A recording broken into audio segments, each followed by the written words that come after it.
Ay po, sir. Ako nga pala si Ronald. Nag-ano kasi, sir, nagko-content ako sa social media, sa Facebook at sa YouTube. Okay lang po ba, sir, isali ko kayo sa content ko? Sige. Ano, sir, introduce ka lang po ng sarili mo. Ano po, magtatanong po ako.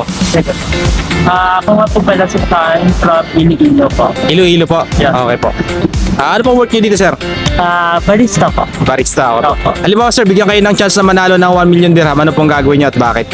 If meron talaga akong chance, I will itatayo natin ng business of course. And of course, half nun is kasi ako passionate kasi ako when it comes to may sakit, which is ako din kasi meron akong sakit which is sa heart way back. Pero magaling na ako, sir. So, I would love na i-donate yon sa mga may mga diseases like for example sa heart disease, lung disease, and so much more po. So that at least meron kapag in the future they will know na ay meron pala tumulong sa akin, which is ako yun.